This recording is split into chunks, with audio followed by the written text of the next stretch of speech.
のでもそんなんじゃダメもうそんなんじゃほら心は進化するよもっともっと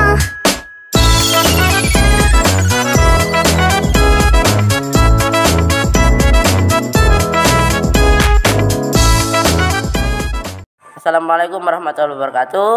Hello guys, pada video kali ini kita akan membahas tentang adab berpakaian, adab berhias, adab perjalanan, adab bertamu, dan adab menerima tamu. Ini ada beberapa anggota kita. Yang pertama adalah adab berpakaian. Pengertian adab berpakaian, Al-Quran paling tidak menggunakan 3 istilah untuk pakaian, yaitu libas, syab, dan sarabil. Libas pada mulanya berarti penutup. Hal ini cocok dengan fungsi pakaian, yaitu sebagai penutup. Kata libas digunakan Al-Quran untuk menunjukkan pakaian lahir dan batin. Pakaian dinamai syab atau saub karena ide dasar adanya bahan-bahan pakaian adalah agar dipakai. Sedangkan kata sarabil berarti pakaian dalam artian apapun bahannya. Al-Quran surat Al-A'raf ayat 20 menjelaskan peristiwa ketika Adam dan Hawa berada di surga. Artinya, maka setan membisikkan pikiran jahat kepada keduanya untuk menampakkan kepada keduanya apa yang tertutup dari mereka, yaitu auratnya, dan setan berkata, Tuhan kamu tidak melarangmu dan mendekati pohon ini, melainkan supaya kamu berdua tidak menjadi malaikat atau tidak menjadi orang-orang yang kekal dalam surga. Kemudian setelah Adam dan Hawa berhasil digoda oleh setan dan memakan buah larangan tersebut, maka auratnya menjadi terbuka. Dengan terbukanya aurat itu, maka keduanya bergegas untuk menutupinya. Fungsi pakaian. Fungsi pakaian yang pertama adalah penutup aurat. Kata aurat terambil dari kata ar yang berarti onar, aib, tercela. Dalam konteks hukum agama, aurat dipahami sebagai anggota badan tertentu yang tidak boleh dilihat kecuali oleh orang-orang tertentu. Fungsi awal pakaian adalah penutup aurat, baik yang laki-laki ataupun yang perempuan. Busana muslimah haruslah memenuhi kriteria berikut ini. Yang pertama, tidak jarang atau transparan dan ketat.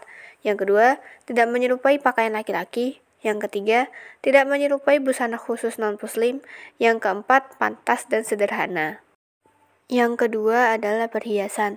Pakaian yang berfungsi selain untuk menutup aurat juga digunakan untuk memperindah atau mempercantik pemakainya. Adapun mengenai mode pakaian, yang terpenting adalah tidak melanggar batas-batas ketentuan agama. Yang selanjutnya, melindungi dari bencana. Dalam hal fungsi pakaian dapat melindungi dari bencana ditemukan dalam firman Allah Subhanahu wa taala surat An-Nahl ayat 81. Artinya, dan dia jadikan bagimu pakaian yang memeliharamu dari panas dan pakaian baju besi yang memelihara kamu dalam peperangan. Demikianlah Allah menyempurnakan nikmatnya atas agarmu berserah diri kepadanya. Selanjutnya, penunjuk identitas. Pakaian dapat diklasifikasikan menjadi 2 bentuk. Pertama, pakaian untuk menutup aurat tubuh sebagai bentuk ketaatan kepada Allah. Kedua, pakaian juga dapat difungsikan sebagai ekspresi dari suatu kreativitas di bidang fashion, sehingga bernilai perhiasan. Dalam kategori yang pertama, pakaian harus menutupi aurat. Untuk aurat wanita adalah seluruh tubuhnya, kecuali tangan dan wajah. Dan bagi pria, menutup anggota tubuh di bawah pusar sampai bawah lutut. Adapun untuk kategori yang kedua, mode pakaian boleh mengikuti perkembangan zaman, namun batas-batas ketentuan agama tidak boleh dikalahkan. Yang ketiga, nilai positif adab berpakaian. Pakaian yang dipakai seseorang dapat berfungsi sebagai menutup aurat, perhiasan, dan juga dapat difungsikan untuk menjaga kesehatan tubuh manusia. Harusnya, untuk melindungi lapisan terluar tubuh, yaitu kulit, dengan berpakaian, maka kulit yang berfungsi sebagai pelindung dari kerusakan-kerusakan fisik karena gesekan, sinar ultraviolet, dan lain-lain dapat terjaga. Yang selanjutnya, membiasakan adab berpakaian. Caranya seperti ini. Disunnahkan memakai pakaian yang bersih, rapih, pantas, dan serasi. Berpakaian tidak hanya sekedar menutup aurat, tetapi juga jangan ketat dan transparan. Pakaian laki-laki tidak boleh menyerupai pakaian perempuan atau sebaliknya. Menghindari berpakaian untuk menunjukkan ketenaran dan kesombongan. Disunnahkan berdoa ketika memakai dan melepaskan pakaian. Tidak berpakaian yang bergambar makhluk hidup atau ada simbol agama non-muslim. Mendahulukan bagian kanan pada saat berpakaian. Disunahkan memakai pakaian yang berwarna putih. Yang kedua, adab berhias. Pengertian adab berhias. Berhias adalah naluri yang dimiliki oleh setiap manusia. Berhias telah menjadi kebutuhan dasar manusia sesuai dengan tingkat peradaban dan tingkat sosial. Berhias dalam ajaran Islam bertujuan untuk ibadah dan mencari ridha Allah. Berhias dalam bahasa Arab disebut dengan kata tazayyana yatazayyanu. Sedangkan menurut Kamus Besar Bahasa Indonesia, berhias diartikan usaha memperelok diri dengan pakaian ataupun lainnya yang indah-indah. Berdandan dengan dandanan yang indah dan menarik. Secara istilah, berhias dapat dimaknai berbagai upaya setiap orang untuk memperindah diri dengan berbagai busana, hiasan ataupun yang lain, dan dapat memperindah diri bagi pemakainya sehingga memunculkan kesan indah bagi yang menyaksikan serta menambah rasa percaya diri. Pada hakikatnya, berhias itu dapat dikategorikan sebagai akhlak terpuji, sebagai perbuatan yang dibolehkan bahkan dianjurkan, selama tidak bertentangan dengan prinsip dasar Islam. Bentuk adab berhias. Berhias merupakan perbuatan yang diperintahkan oleh ajaran Islam. Mengenakan pakaian merupakan salah satu bentuk berhias yang diperintahkan. Di antara fungsi pakaian adalah tidak sekedar untuk menutup aurat, tetapi juga busana yang memperelok pemakainya. Rambu-rambu yang harus ditaati seorang muslim dalam berhias antara lain: 1. Niat yang lurus, yaitu berhias hanya untuk beribadah. Artinya, segala bentuk kegiatan berhias diorientasikan sebagai bentuk nyata bersyukur atas nikmat dan bertujuan untuk mendekatkan diri kepada Allah. 2. Dalam berhias tidak dibenarkan menggunakan bahan-bahan yang dilarang agama. 3. Dilarang berhias dengan menggunakan simbol-simbol non-muslim. 4. Tidak berlebih-lebihan. 5. Dilarang berhias seperti cara berhiasnya orang jahiliyah. 6. Berhias menurut kelaziman dan kepatutan dengan memperhatikan jenis kelamin. 7. Dilarang berhias untuk keperluan berfoya-foya ataupun ria, seperti yang dijelaskan pada surah Al-Ahzab ayat 33. Nilai positif berhias. Berhias secara Islami akan memberikan pengaruh positif dalam berbagai aspek kehidupan, karena niat berhias adalah untuk ibadah.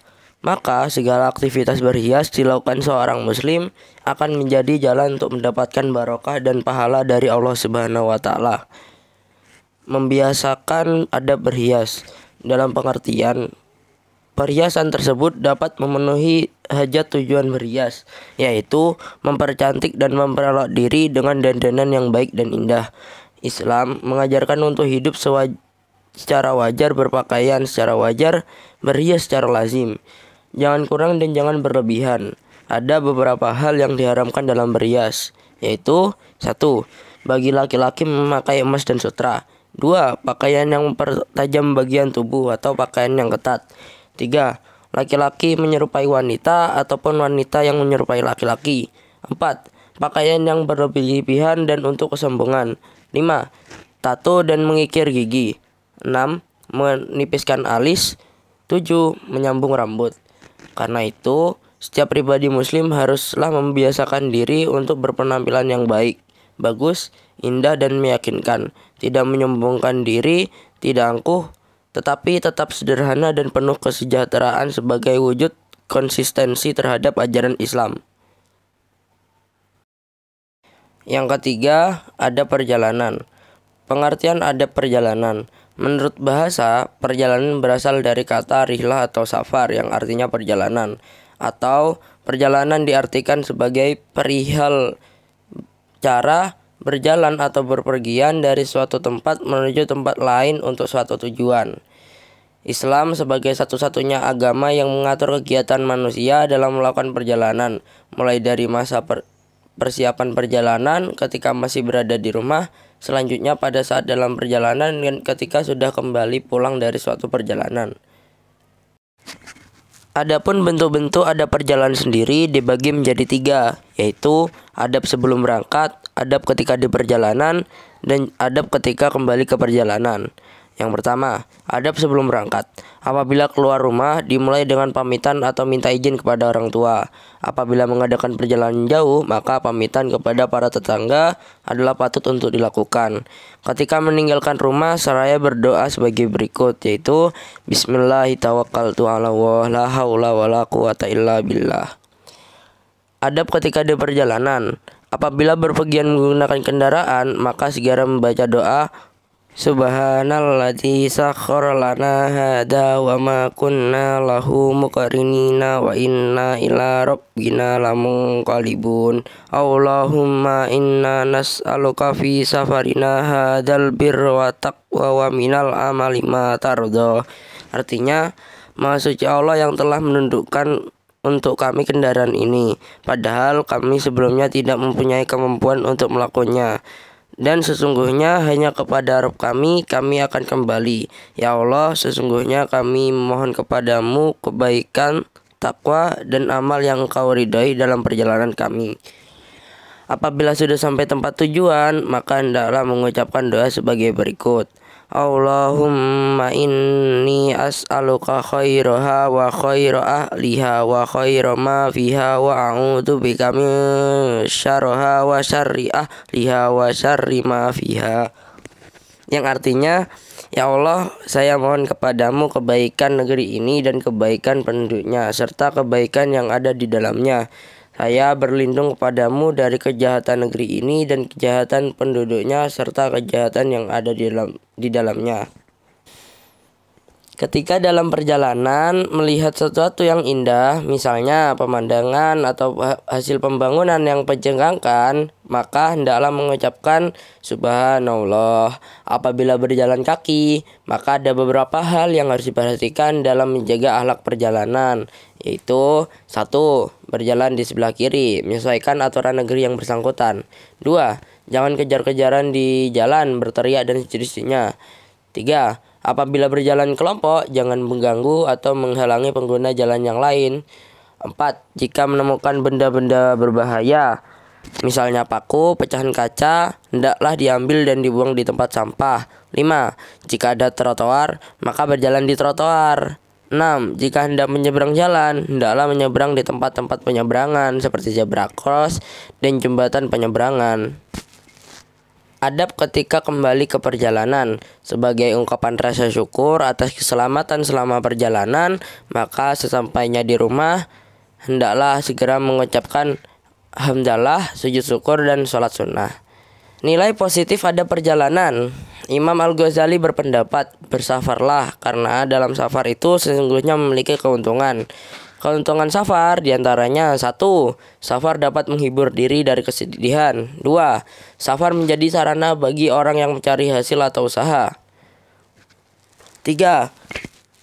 Safar dapat mengantarkan seorang untuk memperoleh tambahan pengalaman dalam ilmu pengetahuan. 4. Dengan safar, maka seorang akan lebih banyak mengenal adab kesopanan yang dimiliki oleh masyarakat yang dikunjunginya. 5. Perjalanan akan dapat menambah wawasan dan bahkan kawan yang baik dan mulia kalau nemu.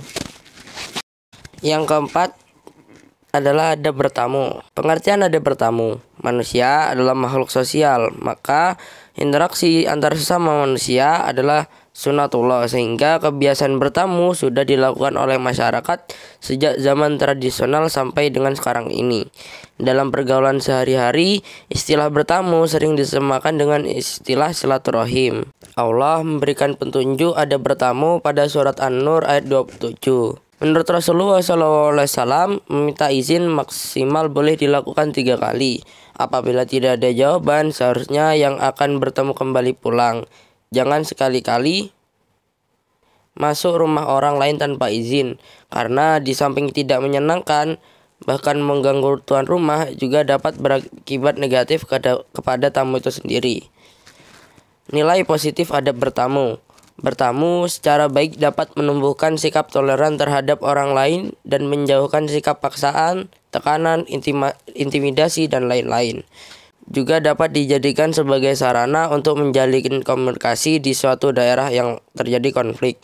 Dengan bertamu, orang akan terbuka dan bertegur sapa untuk mencari titik temu terhadap berbagai masalah yang dihadapi. Dengan bertemu seseorang, akan melakukan diskusi yang baik, sikap yang sportif dan elegan. Di samping itu, bertamu juga dapat dijadikan sebagai sarana berdakwah. Membiasakan adab bertamu. Apabila kita mengetahui manfaat bertamu, maka kebiasaan bertamu harus dibiasakan dalam kehidupan beragama, bermasyarakat, dan bernegara. Karena dengan bertamu akan terjalin ukhuwah yang kokoh.